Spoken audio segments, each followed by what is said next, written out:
mic's up? No, it's only be a minute. Oh, okay. To officially call tonight's event to order. And to get started, we have JB Holston. For those who have not met JB, he's a phenomenal part of the community and our team. He's the executive director of the Blackstone Entrepreneurs Network. Today, that will nicely fit because we have a Blackstone Entrepreneurs company who will be on the stage with us. And JB is going to give some of that background and flavor. And then we'll go through some of the usual traditions. We have a special video, and then we'll start with the main event with Brad Feld and myself. So without any further ado, JB, take it away. Thanks very much. Hi, folks. Welcome, everybody. I just got back from South Africa, so I'm 9 hours ahead of you all, and equally tired. So if I mumble, you'll excuse me. How many of you have heard of the Blackstone Entrepreneurs Network? Because I see some of you are here who are involved, which is great. Phil was instrumental in getting the Blackstone Group, which is a private equity group out of New York, to commit to create the Blackstone Entrepreneurs Network here in Colorado, starting about roughly a year ago, formally 9 months ago. The mission is to connect, is to break down silos between groups of serially successful entrepreneurs in different industries. And the shared mission that we're using to do that is to identify, promote, assist, connect great Colorado up-and-coming companies, gazelles, or as the governor calls them, pronghorns, and unicorns. How many of you have heard of a unicorn, of the term unicorn? Great. So a unicorn is a private company that has a valuation near in of about $1 billion or more. We actually have a bunch of those in Colorado, and we're building more. So that's the mission of the Blackstone Entrepreneurs Network. We've got about 250 individuals who are participating to help companies, and to date we've brought about 43 or 44, I always get the number wrong, companies into the network, one of which is Simple Energy, the company that's here. So in fact, Simple Energy is probably the most sort of organic Colorado story that I can imagine. I'll let these guys tell you more about that. That's a little bit about what Blackstone's doing. It's part of Silicon Flatirons, so it's one of the many great initiatives that Phil has pioneered over the 15 years or so since Silicon Flatirons was started here. If you're interested, let us know. Hannah Loudon and Jake Lazo both work with the initiative. They're up there on the side. Jake is wearing the flashy blazer like myself, the only people in the room with the blazers. Well done, Jake. So if you have any interest, let us know. That's a little bit about what we're up to. So the normal way these things go, as I understand it, and I'll try not to butcher this, is that we have a couple of things that we do first. First thing is we ask if any of you have an upcoming event or a job opening to share. Now, it didn't say if you need a job, share that. So I think this is just if you've got a job opening or an upcoming event and you want to stand up and let the community know, now's the time. Don't everybody jump up at once. Basketball games are fine. Yes, sir. I'm Ted Weaver with the Rocky Mountain Clean Tech Open. Clean Tech Open's a business plan competition and really intensive mentorship and training, focusing on clean tech. It's the world's largest clean tech accelerator. We have openings. Our current season goes from May to October. Anyone that's interested can find me out at the break afterwards. I'll give you more information. Urge anyone with a clean tech idea to come and talk to me. Great. Other events, job openings. We do have, you can check out the bencolorado.org website. That's one word, Ben Colorado. And there are a number of great job openings that we're posting there from the companies in the network and then from other folks that are affiliated with the network. So if you are looking for work, there are some really terrific job openings available through that website, and I'd encourage you to go there. Anyone else have events or job openings? Okay, now the more awkward part, you got to meet someone you don't know.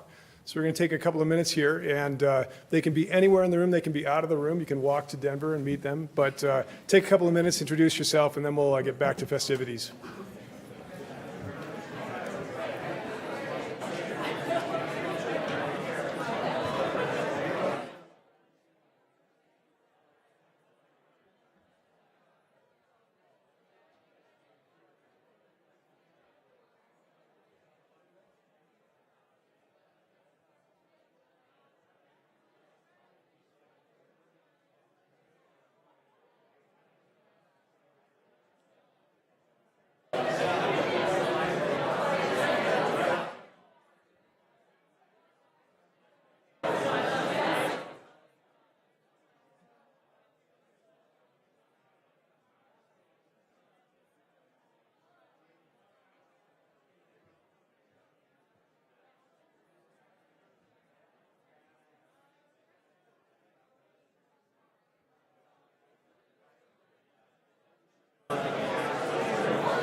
Okay.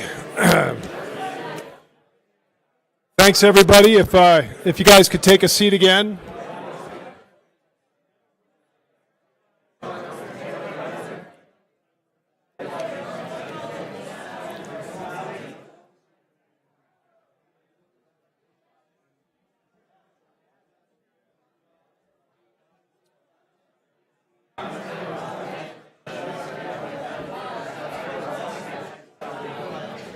Hey, bud. Good. Yeah, I'm introducing you. Yeah, I know I was. I just got back. Welcome back. But not as much horrible travel and fun as you've had. Those are great selfies, though. Somebody got to ask you why you were even bothered. Well, Dubai was really fun. That was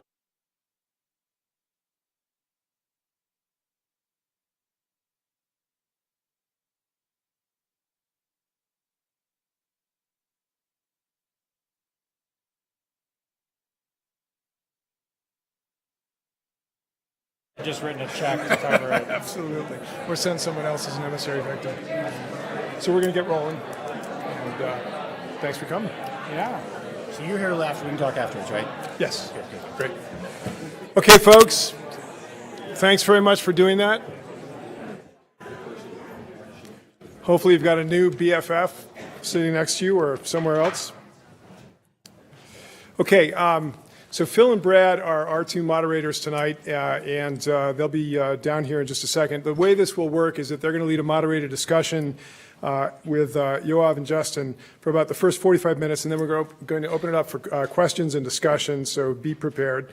There is going to be a reception after in the room right next door, which I think is right over there. Yep, right over there. So you're all welcome to join in the reception as well. So about 45 minutes, then Q&A and discussion, and then a reception right next door. So I'd like to thank Phil and Brad. If you guys want to come on down and take a few, that would be great.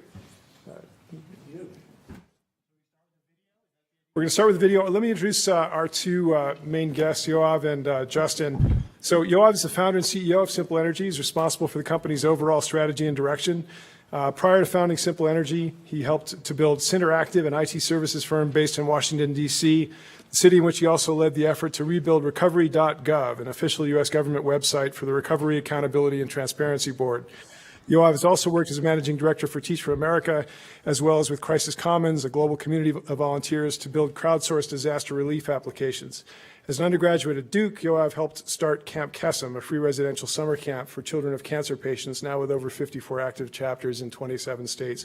And Yoav is 12 years old, so all that's really impressive at that young age.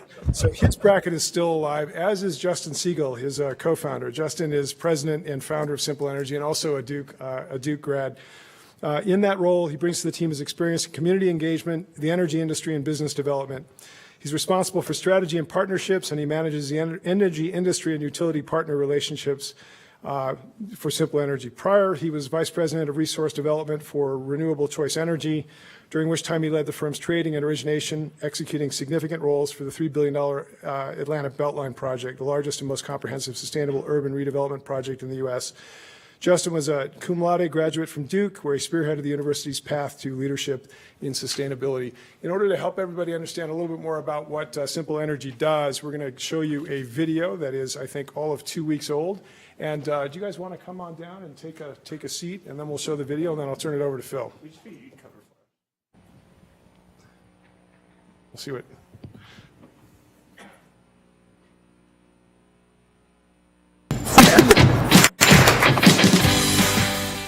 When we started, we were 3 guys in the basement of a pizza shop in downtown Denver in a co-working space, and I was living in Washington, D.C., commuting back and forth. We knew that there was a huge disconnect between the consumers and producers of energy, and so we knew that something needed to change. Simple Energy builds software that helps utilities better engage their customers and motivates people to save energy.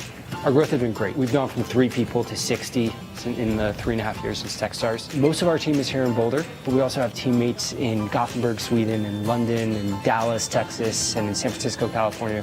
We have a team that's really spread over the entire world so they can serve our customer base, which is spread over the entire world. In 2011, we started with a small program serving 200 households. We're now at close to 3 million. We're really proud of our energy savings results. We've saved enough energy to take cities like Boulder, Colorado, or Salt Lake City, Utah, off the grid entirely. Justin was the first person I met in college. It was actually on a pre-orientation backpacking trip.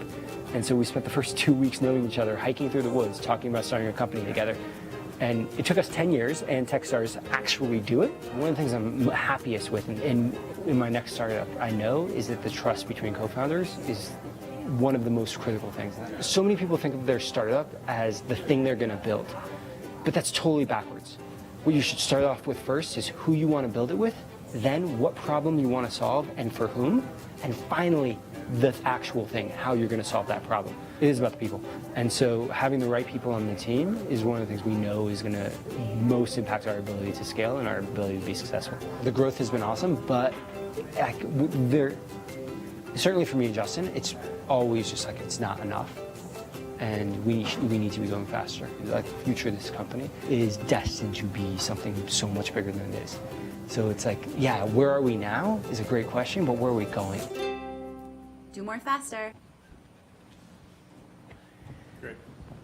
So, for those who've watched the Inside the Actors Studio, or maybe book notes on C-SPAN, you've got a little bit of flavor of the format. It'll be sort of a give and take. Brad and I will jump in. We'll let Yoav and Justin look like the newlyweds, the newlywed game, disagreeing, whatever goes, goes. So first question for each of you.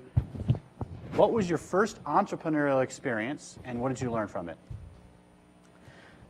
I was 8 years old. My brother and I started Brothers Distributors because we were brothers and we liked baseball, so we aimed to distribute. We never actually distributed anything, but we intended to distribute baseball cards.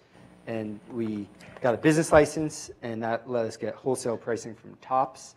And we both put in capital, and I think I put in $20 or $40. He put in 40.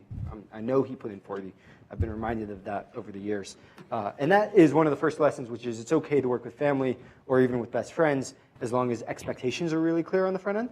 We did not set up really clear expectations on the front end. Is he older, younger? He's my older brother. Yeah, okay. And Well, that would explain a lot. yeah, and so I frankly didn't hold up my end of things, I think. But in the end of the business, like sometimes happens, was completely outside of our locus of control. It was a labor dispute. Neither of us were the disputants. It was there was a strike in Major League Baseball, and that kind of torpedoed the market for baseball cards.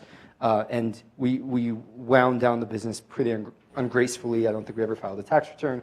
And somewhere in the back of my mom's closet are 4 cases of baseball cards still unwrapped in their boxes. But we learned a lot in doing that. And yeah, it was good. It was not successful. It was not a big exit. Were you at all worried when you guys got together as being really good friends, starting a company together, or do you feel like you learned this lesson and you said, if we could set expectations, it would not hurt the friendship? Can you tell them how we approached that? Yeah, so we actually started with, could we start a company together? Like that was actually how we started our process. And we spent most of the summer going through, if we were to start a company together, what does that look like? What are the things that we need to be successful? What do our lovely wives back there need to make it work for us to be able to do what we need to do? And once we got to comfort with this is what we need to do, the two of us and for our families in order to be able to go do that, then we spent time on what are we passionate about and what problem do we want to go solve? And we actually started plotting those out and had bigger circles for things that we could actually go make an impact on and we were able to solve the problem for. And then we went and figured out what we go do about it. So one thing I want to say about entrepreneurship, that looking at your college experience, a free residential summer camp for children of cancer patients, Duke's University's Leadership in Sustainability Initiative. Those were 2 entrepreneurial initiatives you did, neither of which had the goal of making money. And so one challenge we all have in using this word entrepreneurship or entrepreneurial leadership or entrepreneurial mindset is it can be used to do things that aren't necessarily making money. You guys represent that. Obviously, when you decided to start a company, the goal was to make money. How strong did you put your thumb on that scale? You said we're solving a problem that we're passionate about. Did you ask yourselves, okay, how much money you're going to make, or was that really secondary? How did you think So about back up for a second. Money is a piece of it, but the goal of Simple Energy, the goal of creating a business is by no means to make money. Now, the purpose of Simple Energy is to ensure a more sustainable future. It's written in big letters on the wall, and all of our VCs who we've raised now, including debt, just over $10 million, they've all seen it. They've all come to the office and seen the purpose of the company is to ensure a more sustainable future. The way in which we do that and live that mission is to motivate people to save energy. And that's why we exist. And now, in order to do that, and to do that at scale, to do it effectively and to meet the needs of our stakeholders, we have to make money. Just like Camp Kesem needed to have access to capital to be able to provide it. The summer camp itself was not free. We didn't get the food for free. The camp itself did not provide the space for free. The counselors did work for free, but we had, there was a lot of money that exchanged hands, right? And whether it's sort of the notion of for-profit or nonprofit has always been one that kind of escaped me, because I think in whether it's a nonprofit or for-profit venture, money is a piece of it, but it's not the only thing. Like, companies are for-profit. Like, the thing that they're after is not just for the profit, or at least it shouldn't be. Let's roll back for a sec to the team and sort of the founding dynamics between the two of you. It's a nice, happy, fluffy Techstars video about how wonderful the world is and how everything is awesome. Hold hands, would you please? That would make it feel better. Yeah. So, Tell us something that's been really fucked up in your relationship. so during Techstars, we weren't sure who was going to be CEO, right? And so Brad comes in to Techstars and says, "Hey, is there any questions?" And I think, I'm not sure if we called out, but probably someone else says, "These two guys don't know who's CEO." And so Brad made us get in front of the entire class and arm wrestle. And I won. I haven't worked out in years. He was like captain of his baseball team. Like, he's in really good shape. I got hosed, right? And it was awkward, right? So the last time you asked us that question, right, you then made us arm wrestle, and if we had to do it again, he'd win again. Justin was Did the first the winner get to be CEO, or did the loser have to be CEO? That wasn't clear up front. Brad's point was, it doesn't matter, right? It was like this is this arbitrary, and then it forced the decision, and it forced a really good conversation, I think. Justin was the first person I met in college. We then went on this backpacking trip, and talked about starting a company together. And it was, the origin story of the business is that it took us 10 years to actually get around to doing it. And in the intervening time, there were moments where it was successful and we were doing other things and helpful, and moments where it was totally fucked up, and where we weren't helpful to one another, and but by and large, he's my best friend, and where it has been really, really good. Do you want to talk about the CEO thing? And I think some of this goes back to the process that we had at the beginning, which is we'd laid some pretty clear boundaries and a clear framework for like how we were going to think about decisions and how we were going to think about things that were important. And at the end of the day, we asked the question of what was the most important thing for the CEO to go do? And that was to lay out the vision and to attract the people to come do that and attract the resources to be able to go do that. And when we looked at that through a sober lens after we'd finished arm wrestling, it was like the best person to go do that was Yoav. And then the best role for me to play was to build out what we're doing on the sales and regulatory and business development. And we were able to get to a pretty cogent place. But not, okay, but now, I'm not going to let us off the hook, right? I told this to our team. Most of our team didn't know this. We were talking about performance management issues a couple weeks ago with an all hands. And, I think most of the team picked up on it, but we were talking about things you can do that can get you fired at Simple Energy and the pathway to get there and going on a performance improvement plan. And I was like, and I've been on one. And I think everyone kind of looked askance at that. And it was like, yeah, the CEO's been on a PIP, not from the board, but from his co-founder. And I think it was an awkward time, because frankly, I think Justin's initial place wasn't to put me on a PIP. So I was underperforming some of my expectations and some of the expectations we had in terms of communication. We have a core value about communicating openly. I wasn't doing that effectively. I was acting defensively, and I was not performing up to the standard that I'd hold myself as CEO. Justin's initial response, though, I think, and one of the other executive team members, was that I probably shouldn't be CEO anymore, as opposed to the way in which we do things and that we should be doing things, which we then quickly re-baseline. That, no, we should talk about a performance plan, invest in our people, me just like any of the others. And that was 18 months ago. What'd you do? Did you get a coach, executive coach or something? How'd you seek to improve yourself? It was a combination of a number of things. So for me, it would set out a plan, so just articulating it. This is a piece of it. Admitting to 200 of your friends and neighbors that you are that you were acting defensively and on a PIP. Right? That actually in and of itself. And so articulating out all those things. I did have a coach who I'd worked with in the past, who I re-engaged. And then I've continued to do a number of other things sort of in that vein, but that was like the immediate place. And we can then continue to check in on it and manage against it. Was that Yeah, bad? that's great. When you think about the two of you on this journey now as partners, what are things that are fundamentally different about how you interact with stuff? So it's easy to talk, I think, for partners a lot of times about how they're the same, right? You have shared value, shared vision. When you think about, Yoav, and you think about your, Justin, your personality, and the way you process things, what would be one truth that's different? And Yoav, what would be one truth about how Justin processes things that would be different?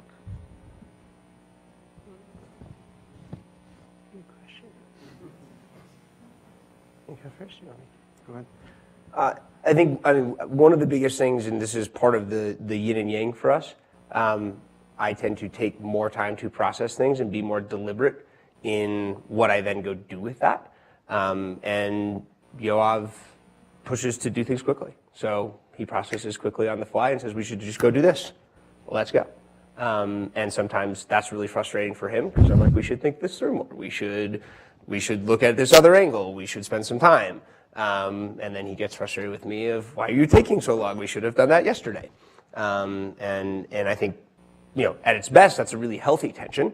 At its worst, we piss each other off and we don't want to talk to each other.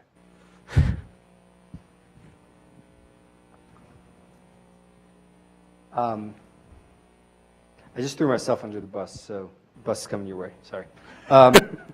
First day of Techstars, Nicole Glaros, who is now on our board, and she was the managing director of Techstars, is now the head of product for all of Techstars, and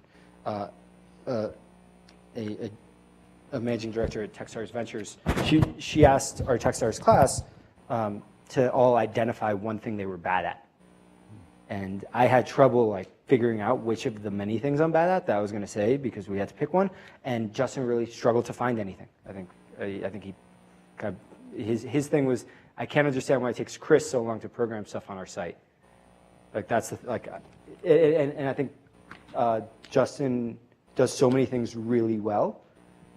It's hard for him to recognize those things that he's not doing really well, and he really strives and gets a lot of value out of doing things well and then getting recognized for doing them well, which is kind of his feedback loop that always happens. I don't have that, and so I routinely screw up a lot of little things. Right? He doesn't screw up a lot of little things. He gets all of them right. So you brought us back to day one of Techstars, and I think most people here are familiar with Techstars, probably familiar with Techstars on the surface. Some people probably know Techstars a little deeper. What was the lead up to Techstars? What caused you? Where was the business when you applied to Techstars? What caused you to be attracted to Techstars? What was your hope that you were going to get out of it as you were wandering up to this idea in 2000? You were in the 2011 program, right? Yeah. So Techstars been around for 3-4 years. Angel investing was no longer, and seed investing was no longer a thing that nobody was doing or talking about. What was the driver, or drivers? So where we were, we'd built a prototype of our product that sucked. We had a customer who wasn't paying us for it, and we hadn't launched it other than to employees. But we thought we were doing great. We thought with that level of progress, there was no possible way we wanted to give Techstars 6%. We were like, we are way too advanced for what Techstars would be. That thought actually went through our tiny heads. Yeah, and so Chris, who was our first technical lead, the three of us were talking in the basement below Proto's Pizza about Techstars, and we were like, there's an open house. Let's at least go. We'll see what this thing's all about. We met two of the Techstars mentors, met many of them, but two in particular, Howard Diamond and Brett Jackson. And in 20 minutes of conversation with them, they'd blown our mind about our sales process and what we need to go do to go blow up the company to a scale that we hadn't thought we could go do. And we were like, wow, we just learned more in 20 minutes than the last 9 months of what we've been working on. Maybe we should apply for this thing. And I think that was like 2 days before the deadline or something. We submitted it probably 2 minutes before the deadline, and we wouldn't be around if we hadn't. Yeah, I don't know if we would have made it through the summer of that summer. So a couple questions related to that. First off, it was not a natural act, Yoav, for you to decide to move to Denver and make this the headquarters of the company, right? That was, for you, a foreign idea. Justin grew up here. Walk us through that process. And was Techstars pivotal in helping facilitate it, or what was the sort of push to make, okay, Denver is home? Yeah, so I was living with my then girlfriend, now wife, in Washington, D.C., and Justin and I talked about starting the company, and we talked about D.C. or Colorado, and in the midst of that, I started coming out here and just kind of for 2 weeks at a time at the beginning of 2011 for the first half of the year, and staying in his guest bedroom. Marcia, thank you for letting me crash. Yeah. And then we got into Techstars, and Techstars was the thing that then solidified that we would be here, but didn't really solidify it because then we had an email exchange with Brad about, like, right after Techstars, it hit me like, holy crap, Boulder is not as big as New York. Like, once I got out of the bunker for 2 days, I realized that. Yeah, well, because I'd literally been living in a bunker for 3 months. Boulder fits in a building. Yeah, no, I know, but like, and so then we had this wow, this is like the smallest place I've lived, and like this is scary, and is this important enough of a place to be in? Like those thoughts, and I think, this is actually way scarier than telling you like about my performance issues. Right? This is like, because I know anytime you ever say anything about Boulder that's not like, I freaking love Boulder, you get people who look at you wide-eyed like, are you crazy? How could you not? And I remember sitting in this room, and I was like, in that chair over there, and Brad said, does anyone here not view themselves as being in Boulder in 20 years? And I was expecting like half the hands to go up, so I put my hand up and looked around, and I was the only hand up in this room, and I was like, what's happening? Right? And then I was really embarrassed, but my wife really helped me think about, like, we're living in this moment, and we live in this moment as though we're going to live in Boulder for 20 years. Like, and we do the things in Boulder that will be the things that we would do. We act as if we're going to be here for 20 years. Who knows? But that's how we have to live in the present moment and live in the present moment as though this is our home forever. And I'm amazed. I was not expecting to love this town the way I do. We love you back. Yeah. I will say, I fell in love with you guys the first time I met you. It was like too good to be true. One thing about you that's wonderful, it's come out a number of times, is how connected you are to your wives and how much you both value family. I might ask you both to say something about that, because not every entrepreneur who's here would have talked as much about their wives being part of the journey. So, Justin?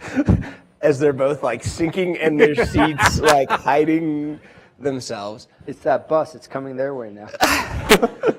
Look, I think as you think about your team, and you heard us talking about team is the most important part of what you do to build a company, and that's part of the team. Our spouses, our families are the most critical part of our team, because in order to do what we do, to travel for weeks at a time, to be in the place of loaning the company money so you can make payroll, and not having your wife flip out at you for just writing a check. That's incredible. I mean, just having that support and having that love to know that you're on the path. And, I think the biggest thing I've learned is so many ups and there's so many downs, and sometimes they're 30 minutes apart. And just being able to have that rock and that support to know and keep you focused on what's important in life. I don't think, I know I couldn't do it without my wife and my family. My dad's over there. He was our first investor. Thanks, Dad. And yeah, I think you can't do it without the team behind you, and family is the most important team. There's a lot of continuous discussion around this dynamic. Amy and I wrote some about it in the book we wrote, Startup Life. But you often hear sort of the range of the spectrum from, if you're an entrepreneur, you have to be all in on your business. You can't have a life. Everything else has to sacrifice at one end. And then at the other end, there's this mythical thing called work-life balance that, lives with the unicorns as mythology. And I actually don't like the phrase work-life balance. I've been using the phrase work-life harmony for a long time because I think of it as much more of like an improv jazz. You have no idea what the next riff is going to be, and you just sort of roll with it. You guys are both on the side clearly of actually no. I choose to have a spouse. I choose to have a family. You both had young kids. How do you think about this harmony spectrum? And how do you respond to the entrepreneur? You've got some peers in Techstars that have this frame of reference. You've run into lots and lots of people. You're not taking it seriously enough if you try to have this harmony in the balance of your life. What's the reaction to that? So yeah, and I similarly reject the phrase work-life balance. We talk internally about personal professional alignment. If Martians landed and sat in front of me, or if I was talking to a room of 200 strangers, and they asked me about my life, I could know it would be untruthful to tell them about my life absent Simple Energy, or absent my wife and my daughter, right? Like that would, without telling them about both of those things, it would not be a truthful representation of my life. And to the people, and my wife is as much a thought partner in how we run the business as a rock and stabilizing force. So we talk a lot about both of our jobs at home a lot. And we talk about personal stuff at work, right? So it works together. People within our company have the flexibility to midday attend to things with their families, and the trade-off is that yes, after your kids go to bed, you also do work. There was someone who was starting a company at the same time we were in Washington D.C., and the two of them moved to the Bay Area and joined a different accelerator out there. And they were among the people who said that. They were like, I'm never going to hire anyone who's in a relationship. Like their third co-founder who they fired was so focused on his personal life that he was kind of checked out of work. And he was like, I'm never doing that again. We're only hiring single people. They're going to throw themselves at this, and they're going to do it forever. And what we found is actually, like, it's single people are like, that's no walk in the park either, right? Turns out when I was single, I was actually spending a whole lot more time doing non-work activities. Well, you're trying to get laid when you're yes, okay. But like, my wife is right there, dude. Now you don't have to pursue that. Like, yeah, this is what I'm getting at. This is like that part of my life is easier, right? Dating takes a lot of time if that's what you're gonna do, right? Going out drinking and hanging out at bars, right? Like hanging out with your friends. Like turns out single people do a lot of non-work activities too, and then they don't have the stabilizing force of a family, which is a really helpful thing. And so I actually think the family can really augment what you're doing. Yeah, it's powerful. I'll add and if people ask me, how's fatherhood been? I say two most important things are perspective and prioritization. Having perspective on the world and being able to help prioritize. I think I'm better at what I do at work since Claire was born because, I have a really crappy day and I get a, Papa, kaboom, and runs into my leg and gives me a hug. And it's like, you know what? That's all right. I'll get back at it tomorrow. And likewise, being able to just say, okay, I want to get home so I can actually see my daughter. So I'm going to make sure that the three most important things get done today. And if the other things fall off, I'll get to them later. There's kind of this tangential question that it came up today in a conversation, And it was the first time Justin and I had had this conversation with somebody else. And so now I figure it's good to have it with all you guys. And it was about the question of pushing people 10% harder. That if we were to push everyone who works at the company 10% harder, would it create an outcome that was 10% or 50% better? You know, like if we told everyone like you have to be at work until 9 p.m. Right? And you have to like do all these things and you like institute all these rigorous things, would it have an outcome that's that much better? And where that conversation ended up going was whether we are an epic win or mediocre or a failure is likely based on a relatively small number of critical moments, 20 hours there are probably 20 individual hour-long meetings that a salesperson might have in a year that could more than make goal. Like one of our sales guys in 20 hours could hit the goal for the entire company if in the right hours of the year. So if he works an extra 10%, it doesn't matter. What we need is in those hours for him to be the world's greatest salesman. And our product team can have this like innovation, right? And so like that 10% kind of, and I want to know your view on this. Our view was if this company ends up being kind of a middling outcome and sort of slightly overperforming and sort of being average, yeah, 10% might have made us 10% better at that point. But what we're aiming for is to be way up there. And to get way up there, we have to be focused on things that are way bigger than how many hours someone works or pushing them that little extra bit and really focus on like the value of the time.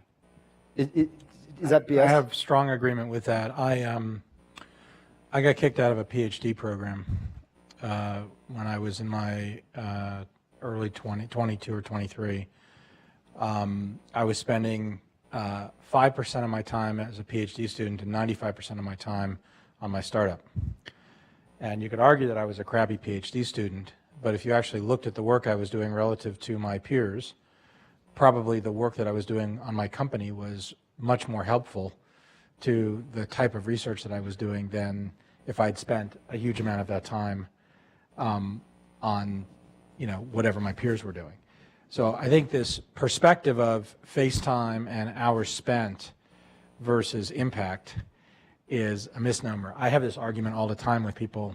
I don't anymore. I stopped having it because I got bored of it. But in the 1990s when I first moved here, I had this argument with people all the time in the Bay Area. They were basically like, yeah, people in Colorado, they don't work very hard. They go mountain biking at 4 p.m. and you go by a parking lot, an office, and there's no cars in it, after dinner. And my response to that for a number of years was twofold. One is they don't sit in traffic for 2.5 hours a day to get back and forth from work. So there's like 2.5 hours extra a day they get. And oh, by the way, when they go home at night, they keep working after they put their kids to bed. So I think it's a very easy thing for people to grab onto, this incremental. If you just work more hours or work harder, somehow the outcome of the business will be different. It's against the grain of the cultural norm. You can create a cultural norm of whatever you want. And if the cultural norm is much more about what you're accomplishing versus the number of hours and the face time that you have, you'll have a different dynamic in terms of the business. And I'm of the side of the face time is not the thing, and the number of incremental hours is not the thing. It's getting alignment of people on the things that matter.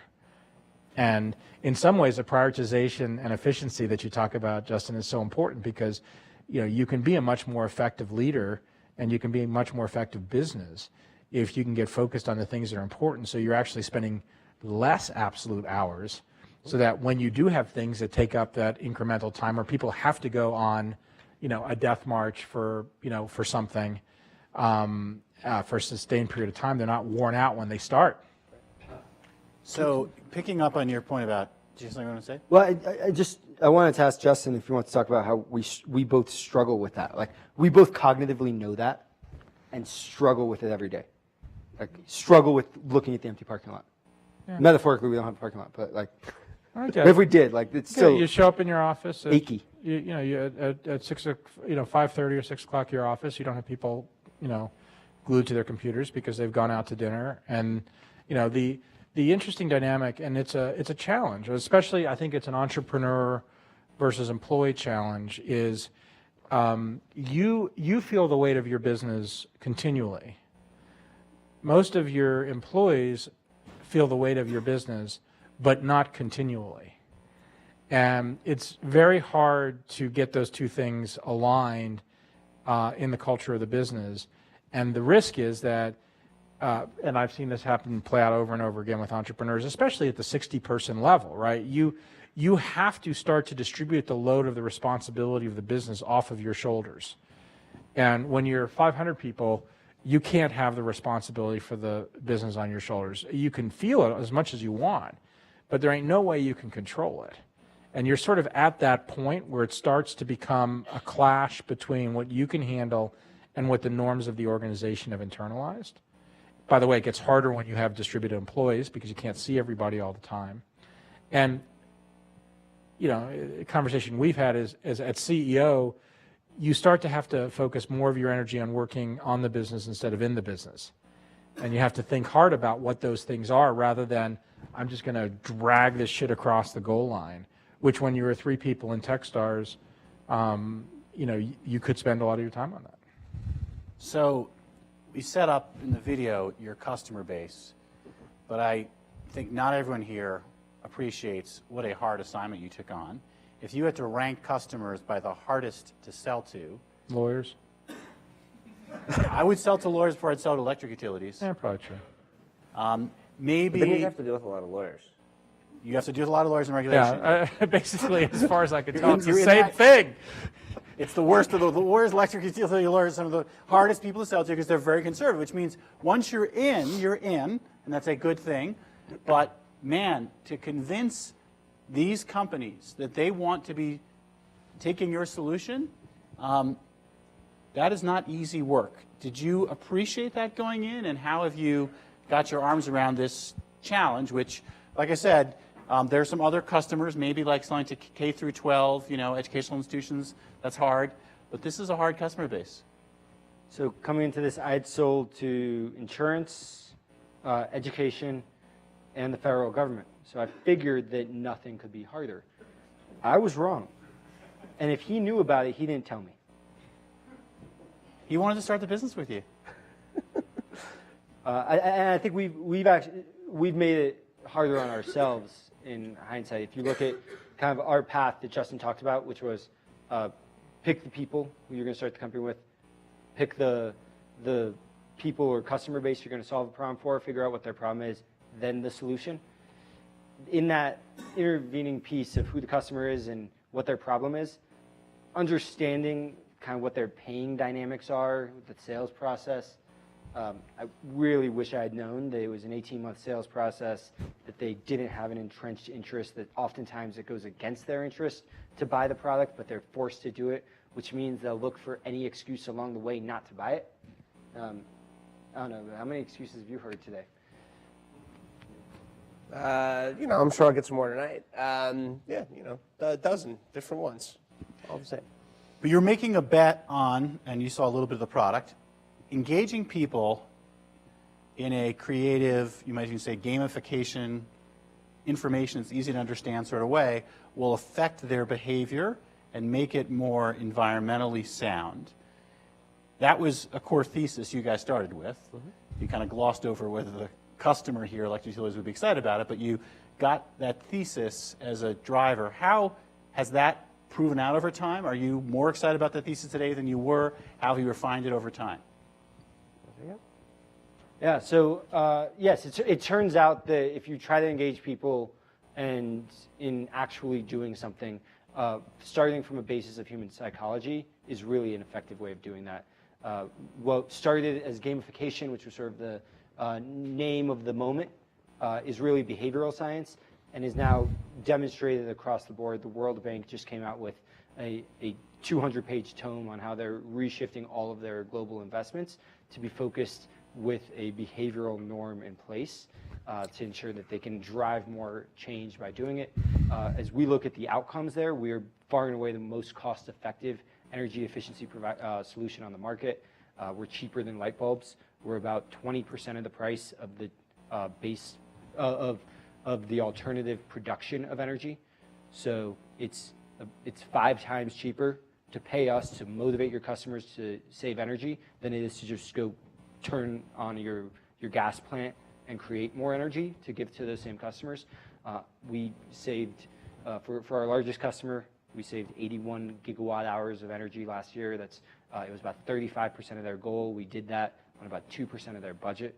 On average, we saved their residential customers who we touched about $165. Did they scale you up after that? Yeah, they doubled the size of the program, and we're continuing to do so. But they're scaling us not because we're the most cost-effective measure of saving energy, because even though that's like the logical thing to do, gets back into, they're scaling us in large part because we're making their customers more satisfied with them and happier with them, and they get all these like extra benefits that they hadn't initially planned and budgeted for. Like that's the reason they're scaling it up. So all the data demonstrates that yes, when you engage people in the things that actually drive human behavior. Our first scientific advisor, Dan Ariely, wrote a book called Predictably Irrational about how people behave irrationally, and we can predict it and then leverage it. And it's the lessons that are still in that book that we drive every day. Let's shift gears a little. We're talking customers and customer dynamics. You got to this place, but you got to this place partly because of customers, but also because of funding. And I think one of the things that's always interesting for people to hear is the real phenomena of the funding. Right? Your dad was your first investor. Thanks, Dad, wherever you are. Where are you, Dad? Thanks. Haven't met you yet. It's good to see you. My dad was my first investor, too. He gave me $1. My first company, we raised $10. I put in $6. My partner, Dave, put in $3, and my dad put in $1. What was that fundraising path? Pre-Techstars, Techstars, next round, and what were some of the things that surprised you along the way that were harder than you expected or were different than you expected? So, I mean, before Techstars, we raised $145,000 of convertible debt from friends and family. We can talk about convertible debt and all the things we've learned about it, and if we want to get into that. But and then through Techstars, at the time it was the 18,000, and then we raised a seed round coming out of that through angels here in Boulder. And that was a period of time where the capital markets were tough for our market. Right? Solyndra, clean tech was a bad word. Anything that touched energy was not something that investors wanted to touch. So. We had to build the business on revenue and some angel money until. How big was that angel round? So you raised 145 plus 18, so you're up to 163.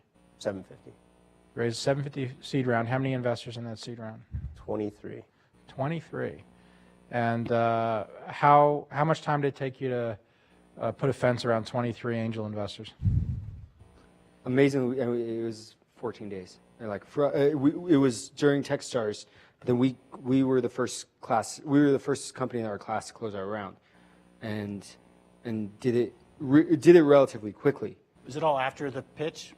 No, we went into demo day with 2/3 or 3/4 of that soft circled or hard circled. So Were your mentors already sort of getting you started during the summer? You're already sort of picking up? yeah, and every one of our mentors invested. On people who looked at the business and who didn't engage with it would look at it and be like, wow, electric utilities are terrible customers. And this is a huge problem. And, oh, there's this really well-funded competitor. And, oh, here are all the unknowns. And then they'd pass. Those people who actually knew us were like, these guys are going to run through walls. And those folks, it was all the people who were like closest to Techstars who invested. So the 23 angel investors were investing in you, not in the market or the business opportunity, but they're investing in you and their belief that you would run through walls to get something to happen. Was there a lead investor? Was it sort of a random group of people that you said, what was the process?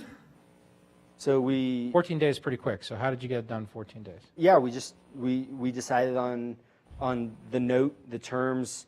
We had previously done a note, so we we had a cap on that note. We bumped that cap up by 70% to a new number, and then said, hey, these are the terms, and got folks excited about that, and just said, we're closing. Here's the date. I'm getting on a plane and going back to DC and moving back out here. We're going to close before we go. and ginned it up and got enough support and got those people in there at the last minute. One of the investors, who's great, looked at the terms. She hadn't looked at any of the terms before, actually, like the day she was about to wire funds. Everyone else in the round had wired funds, and she had a pretty like a meaningful chunk. It was a $100,000 check, and she said, "Oh, by the way, I hate these 4 terms. I'm out." And so then we had to go back to everyone and say, "Hey, we've updated these 4 terms, and they're better for you," and convince people that we aren't screwing you. Like these terms are better for you. We've just given up on this side, and got her in. And so it was touch and go there. We raised the note. This is the thing on convertible notes. We raised that note and the first note with a fairly long term. So the term on the note for when it converted was 18 months, and the note itself had an option, this was one of the terms that investor asked for, was at the end of the term, it's the investor's option if the investor wants their money back with 8% simple interest, or if the investor wants to convert it into common or renegotiate the note. Right? So the investor gets 3 options. And we got about 16 months into that, and all the money we had raised at that point was the $900,000 combined that we had raised, and we had flirted with profitability. We made over time, over the 2 years of the business at that point, we made over $1 million, and so we were like actually building something. And one of our investors, who frankly I hadn't done a good job communicating with, sent me an email being like, "Hey, just a heads up, our group got together, like our angel group got together, and we're going to call our note when it comes due in 2 months. So you're going to need to send me like $110,000." And I didn't have $110,000. And so that's where like the rubber met the road. We had spent the better part of 9 months fundraising unsuccessfully. And I'd been back and forth to California, meeting with every VC to get shot down by all of them. Got a number of really crappy term sheets that we hated. They were like, "We want to take 80% of the company for $3 million. And we didn't want to do that. And then we had this investor who, even in the face of us, like doing all this stuff and like actually having some market traction, we felt like, instead of working hard, was like, "Hey, now guys, I'm going to basically send you into bankruptcy and call my note." And so we then gathered up our existing investors and a couple other investors we've been cultivating to follow, and said, "Hey, we're going to do another round. This one's going to be equity, and it's going to convert the note." And so we then pulled this. So that was another term, which if we raised an equity round over $250,000, it automatically converted the note. So that was right at the end of 2012, and it was a couple days before Christmas that this investor reached out to us. And I remember a board call, me, Justin, and David Colon on Christmas Eve, saying we're going to do this. And on the 26th, we were on the phone with Walt Winchell, and he was like, "Yeah, guys, just run the math. You don't need to have your valuation so high, and I'll put in some more money, and we'll do this." And by New Year's Day, we had we had raised $1.1 million, and that converted the original money. So, Another 1.1. yeah, another 1.1. Fallen Angels? That was there was one firm that's here in town that did about half of that. But it's one person's money, right? And he's the principal in the firm.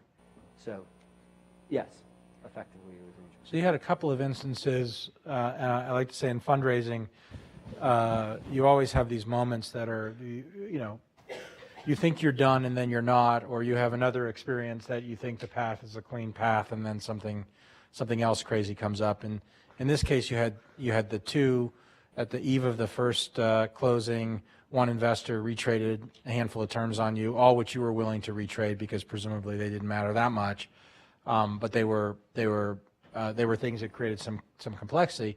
But then you had sort of classic angel investor acting like a devil, not an angel, at the end of the process. What was your emotional response to that in the moment? How did you feel? Were you surprised? I wasn't terribly surprised.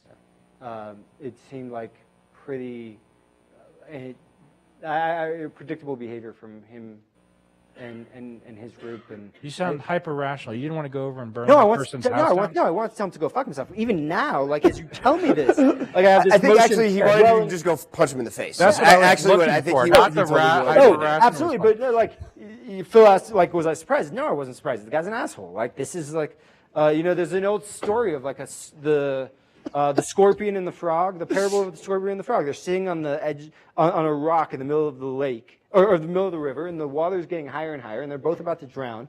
And the scorpion looks at the frog and says, "You need to help me. You need to get me to the bank."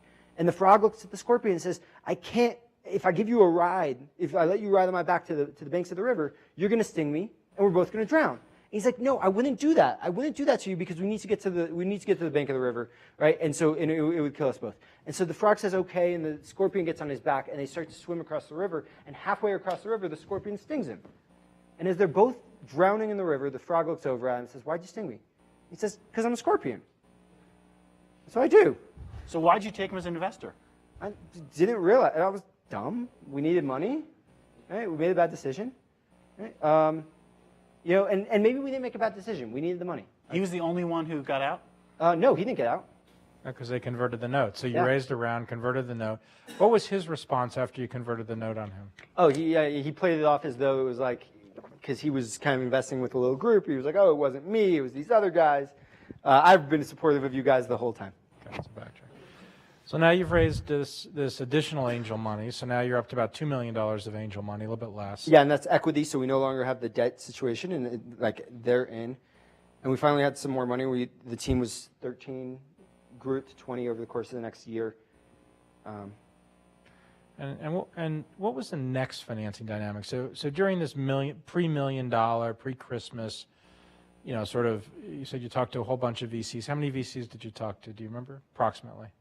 10, 20, 30, 50? 60 to 100. 60, 100. And you spent a lot of time on Sand Hill Road? Oh, yeah. What was that like? Well, I remember the first time we went to Sand Hill Road because it was like when we were still PowerPoint in a dream. It was like the end of 2010. And we actually met with one of Justin's college buddies who was like, "Guys, even just getting to Sand Hill Road, even just getting the meeting, that's a big deal." And so we felt really fucking good. And look, I'm on a flight at 10 p.m. tonight to go back. And I've got meetings on Sand Hill Road at 9 a.m. tomorrow morning. And so we're back at it, and I fucking hate that sign on 280. It says Sand Hill Road. Right? I now have an almost visceral reaction to it because I've spent so much time in these really poorly designed low-rise buildings full of scorpions.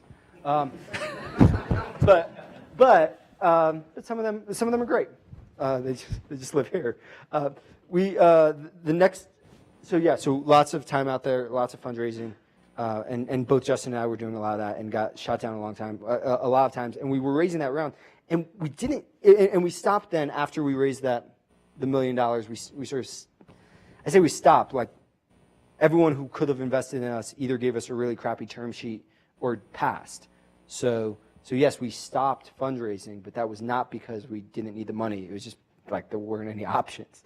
So we stopped for a few months and focused on building the business and then started it again in the summer of 2013, and then ended up raising a round that was $6 million in January of 2014 that had many of the similar dynamics. When you're fundraising together, it's one of you leading, the other following. So Yoav's leading. How do you feel as the co-founder partner watching your partner go hang out with the scorpions and get stung over and over again? I get to go get kicked in the face by our customers. So, no, I mean, I think fair balance. Yeah, right. It's I think I look at it as my job is to go get the non-dilutive kind of money, and he's out getting the dilutive kind of money. So, at the end of the day, as we talk about what is it that we need to go do? We need to drive sales, and we need to, we have two ways to get fuel into the business, right? Which is revenue and capital, and from you need to have focus, you need to prioritize, you need to do what you're going to do and do what you're best at. So, how do I feel? I'm glad he's doing it because he's great at demonstrating the vision to people, and he's great at getting people excited about what we're going to go do and going to do that. So he's the best one to go do that. And that means, especially now that we have a great CFO and great finance director, Adam, who puts all of those pieces together, that the amount of time I need to now invest in that is lower, and got great confidence in him and the team to go do that, and I can go work with the team, make sure we're closing new deals.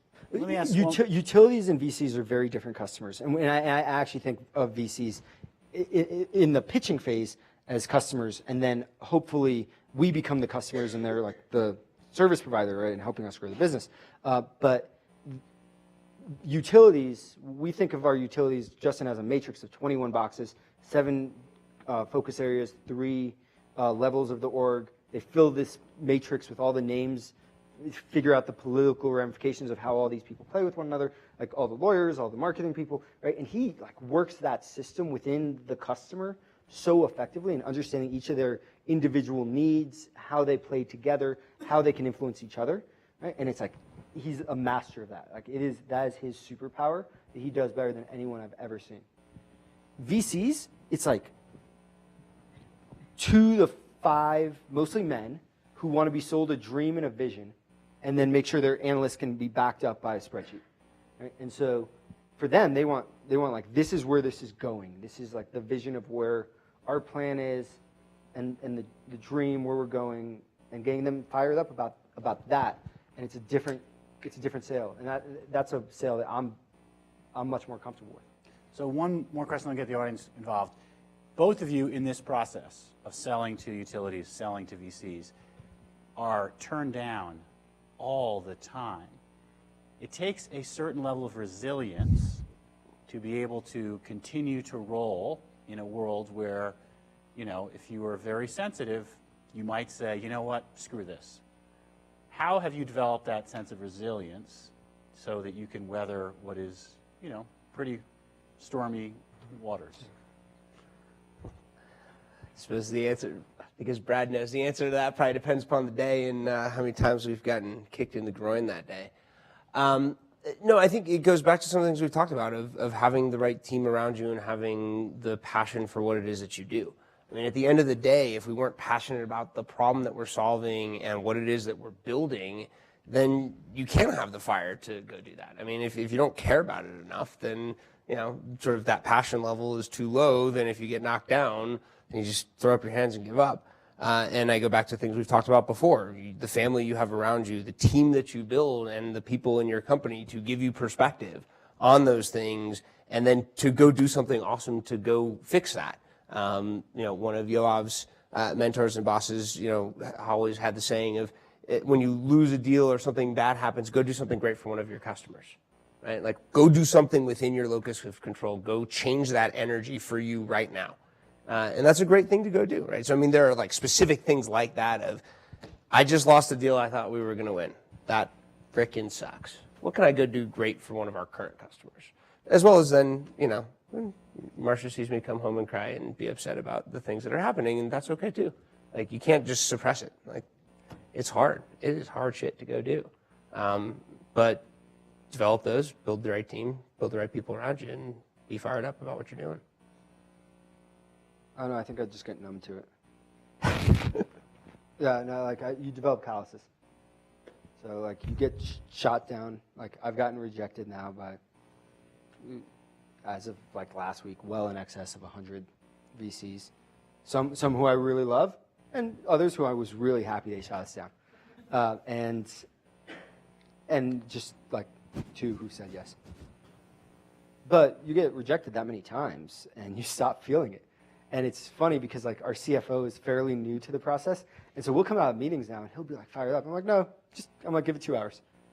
I was like, you're going to get a rejection email. Here's why they're going to reject you. And he was like, no, but they were, and I'm like, but here's the one thing they said that told you exactly where they stand and what their worldview is. And if that's their worldview, they're never going to be able to get over our part, like where we're going to be in the market. And that's okay because there's someone out there, but it takes a lot of reps, and it's better for us to find that quickly. But yeah, generally speaking, I just get pretty numb to it. All right, let's get some questions from the audience. I'm afraid this has been really depressing to people. I think it's an inspiring story. If there are any students who want to ask first, that's our tradition here at Silicon Flatirons. I'm not afraid to call on students. All right. So, you guys, everybody always talks about the passion for the problem they're trying to solve. And, kind of can you all hear me? Yeah. All right. Okay, so kind of one of the things you spoke out at the beginning was, find the people you're going to do it with, then go find the problem. So did you guys come out of college being like, yeah, energy? Or was that kind of more of a thing once you guys got together, be like, hey, we're going to start a company. Let's think about problems we could solve. Like, at what point did that passion come into play? Do you want to tell them about your summer camp? You guys each have summer camp? Oh, yeah. No, he went to summer camp. Yeah, camp's a big part. I think, for energy's always been the passion for me. The story he's referencing is I was 10 years old. I was pretty fat. It was a big accomplishment. I climbed Hans Peak near Steamboat. If anybody knows, that was a big accomplishment for me. Got up to the top. I was like, this is awesome. Saw some smoke coming off in the distance. I asked my counselor what it was. He said it was the Hayden coal-fired power plant. And I said, I don't like it. He said, you should do something about it. So since I was 10, that's been my mission. So for me, that's always been a passion of mine since I was the 10-year-old chubby kid on top of Hans Peak. And I've dedicated different, what I've been doing over the course of my life to that. Not the case for Yoav, right? And as we talked about, he also has passions. He can talk about that. We started with working together, the team, and we explored a whole series of problems that we were interested in exploring, not all of which were in energy or sustainability. But we found a great nexus of how do you use technology and user experience and understanding of people to solve a social problem. I want to add a tangential comment, but one that I think is helpful here. You guys use the word passion. You use the word passion. I just came back from a 5-day book tour in Canada for the newest book I read, and a riff I had was that I think passion's the wrong word. I actually think passion belongs in the bedroom. I don't think it's the right construct. And the reason I say that is I think passion is too easy. It's too easy to use as a word to describe what's needed and sort of what you heard here tonight, sort of this is your first real significant company together. You've been at it for 4 years now. The word that I like is obsession, and not in a bad way. I think a lot of people often can get connotations around obsession where it's bad behavior. Obsessions are actually quite healthy in the proper context. And I think that as entrepreneurs, you have to be obsessive about your product. You have to be obsessed about your company. You have to be obsessed about your customer. And you see how it comes through. You don't get a customer, go do something good for an existing customer.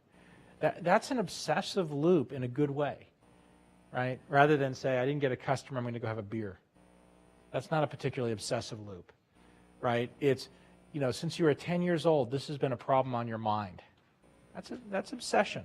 That's a good obsession. Yep. You're numb to the fact that VCs keep saying no to you, but you know that you have to do it, so you keep going after it. That ain't passion, right? That's obsession. So it's tangential, but it's a characteristic, I think, that is powerful and a real driver in the context of this, and something to think about. If you're not an entrepreneur, I like to suggest, and you're thinking about being an entrepreneur, I like to say, you have to have obsession for the work you're doing as an entrepreneur. And it's not that I dislike the word passion. I just think it's too easy for us because it's sort of at this higher level. It feels good. A lot of the stuff you got to do doesn't feel that good as it came out, but you got to do it, and that's where I like. We had an intern a couple of years ago who really just didn't give a shit. Like he was out. In fact, actually, I think the day his last day as an intern was the day someone walked up to our roof and found him smoking pot on the roof in the middle of the day, and it was mostly that become a problem, right, at that point. And earlier in the summer, I asked him about it, and he said, well, look, you own a lot of the company, right? You have a big stake in the company. You're the CEO, so obviously you care. And I was like, you clearly don't know me.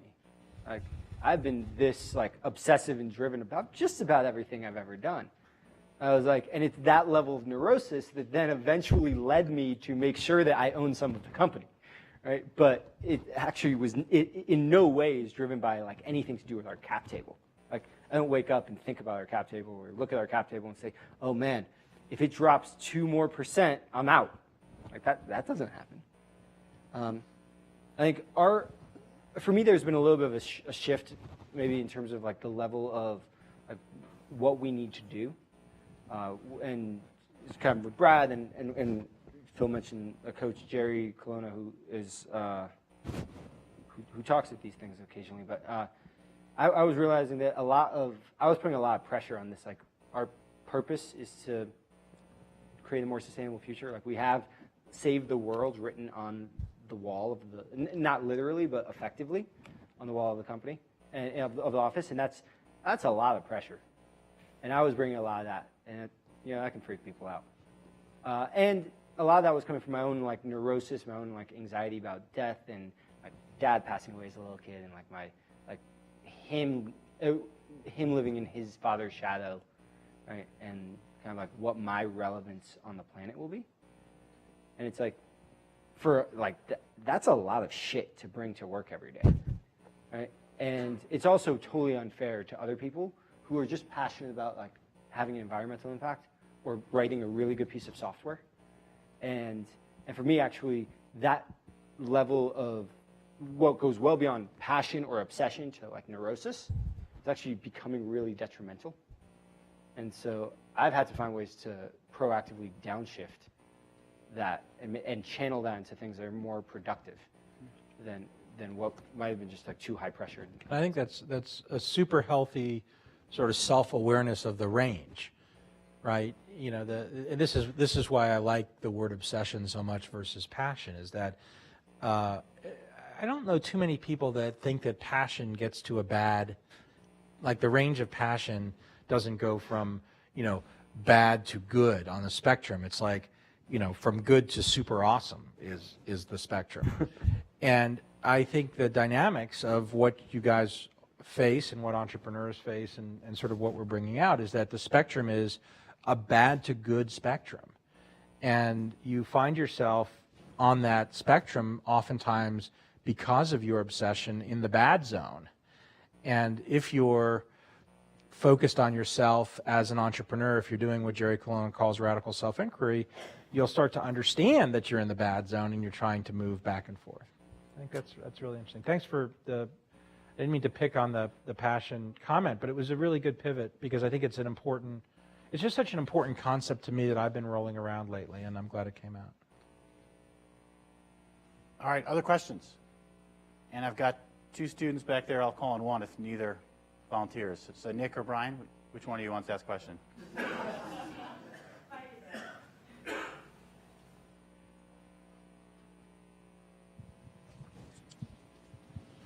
So kind of back to this whole rejection thing. What is the best rejection line you guys have ever got when you're trying to pitch, an investor? VC rejection, customer rejection.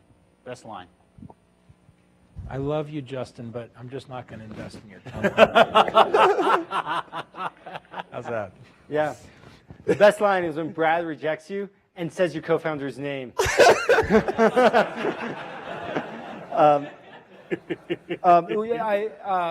I wrote a post recently about 5 bullshit things that entrepreneurs think that you should just reject. One of them is to listen to the rejection. And like when someone's turning you down, like turn off your ears. Like note that they're turning you down, right? But then they're going to start giving you all sorts of bullshit reasons about why they're turning you down, and none of those reasons are relevant, right? Like none of those, like the fact that we don't fit into Foundry's themes, like I'm not going to go change the company to fit into Foundry's themes, right? The fact that this investor says, oh, we just need to see a little bit more traction. Screw you, right? Like it's not like if I show you 20% more traction, you're going to invest, right? Or 200% more traction, you're going to invest. Yeah, so if we were a fundamentally different business, maybe, but we're not. And so it's like oftentimes people seek in that rejection to actually get a lesson that they're going to then apply to their business. And when you're in the moment where someone's turning you down for investing in your company, it's unlikely that they're giving you advice that's actually going to be helpful and actionable. So it all sucks.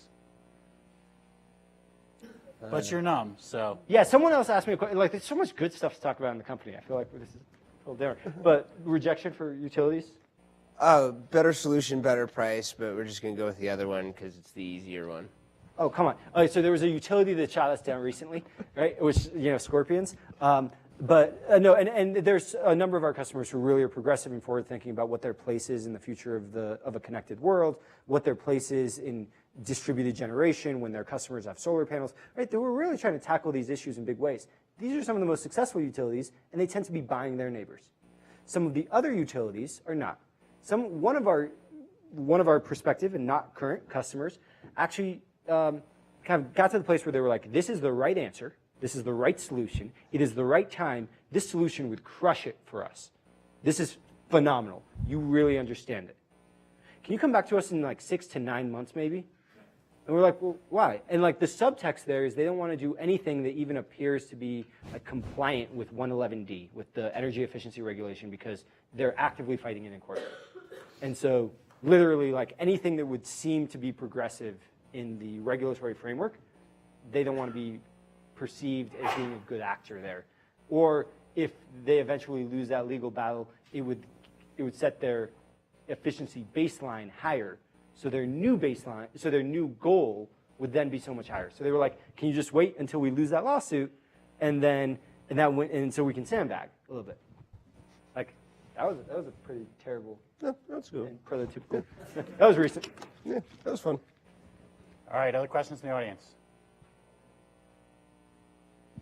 Let's go around there.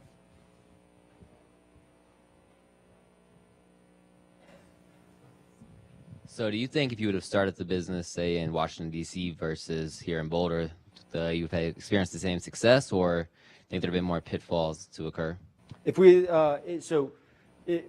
not sorry being a Boulder fanboy now, if we started the business anywhere but Boulder, it DC started in versus Washington, Boulder. D.C. Yeah, okay, anywhere but Boulder it would have failed. And it succeeded here because of the community that we had here. That what was really like clear for me is that when I was going to startup events in DC, the entire event was people tearing each other down and telling each other how shitty their idea was. And I was so used to that when I stood up here at the end of Techstars and pitched Simple Energy to New Tech, and someone raised their hand and had some like a really critical, like an interesting point to bring up and like digging into like one aspect of the business, I responded defensively because I was like so used to people like picking on the idea. He's worked for us for 3 years and is our behavioral scientist. He actually had like really good insight, and that night sent us like 15 papers and a 4-page essay that he wrote about how we could make this like one myopic part of the product better. And it was like, wow, here's a like community of people who cheer for each other, who are building up each other, and who will invest in each other because they like the people. So like we wouldn't have, so Techstars wouldn't have happened because that wasn't in DC. We wouldn't have raised that round at the end of the summer. So that wouldn't have happened because the people who invested in that round were investing in us as people, and investing in us. And, asked Tim Enwall why he invested, and it was like he invested because we're in Boulder, right? And if we had been anywhere else, he wouldn't have done it. So even if he had liked us and certainly liked the space, and so there was a lot of that. But yeah, Boulder's a huge part of who we are, and is a huge part of why we exist today. And I didn't want to move to DC. So we probably wouldn't have even started it. So I feel like that's a phenomenal note to end on, but I think we can have one more question nonetheless. So take it away. I have a question about the Final Four. Assuming Duke beats the Spartans. Which they will. They'll be Wisconsin. Right. Who would you like to see them face in the finals? Well, so my wife is from Kentucky. And my wife is from Wisconsin. So, either way, we get one of the homes. No, Kentucky. I mean, Christian Laettner, 92. It's, See the 30 for 30? Absolutely. Christian Laettner? Oh, yeah. I love Christian Laettner. Is this the game with the ball that you put through the net? Yeah. At March Madness. I can't figure out why everybody's so mad in March. The other thing is that if Duke beats UK, then I win a lot of money in a pool. So. Oh yeah. So I do feel like it's been a bit of a. I was going to ask you what's been the most fun part about starting the company. It's not. I don't think it's a downer. I think people need to be sober about the challenge they're going to face. So I think that honesty is great. But what's been the most fun part? You want to do that and I'll finish up? The most fun part is getting to work with an awesome team of people who are passionate or obsessed about the problems that we're trying to solve, and come at it from their different things. As Yoav said, it may be writing great software, it may be running great analytics, it may be building a great model, but getting to work with an amazing team of people in a really supportive community, that we have fun while we do it, and that we can see the impact. You heard the stuff from the video. I mean, we're taking power plants off the grid. How cool is that, that we're writing code that then is reducing pollution and putting money in people's pockets? Like, that's a ton of fun. And yeah, we learn all sorts of new stuff every day, but what a cool thing to get to go do for your job. And after all of the, I mean, and you face a ton of rejection, right? And I think that's mostly kind of with us. But the customers we have are phenomenal customers, right? They deeply want to do the right thing for their customers, and they had to do that to sign up and work with us. And then they give us this massive email list or this massive mailing list. They pay us very large checks to go engage their customers and motivate their customers to save energy. And we do that more effectively than anyone has ever done that ever in the history of the world. Like, it's like we actually built a better mousetrap. It's crazy. And we have like verified reports that show that we're 2.5 times better than the next best competitor who's out there in the field. And that feels really, really great to be having that impact with these people in this market. And even the people who eventually took money from, like our VCs, we like them, right? Like Nicole is on our board, Steve on our board, like they're like invested in and passionate about and cheerleading for our business. And so yeah, there are ones out there who shot us down a lot of times, and that's like, but we love the ones we ended up with, and the utilities that we ended up with, and that we're continuing to grow, and like the reasons that they're in. And now we have this piece of it, but as I said at the end of the video, like there's so much more that we can now grow and continue to do from here. So the next step is the reception, where I'd love to encourage people to continue to get to know each other, particularly for the students who are here. I want to thank both Justin and Yoav for a wonderful conversation. Thank you so much.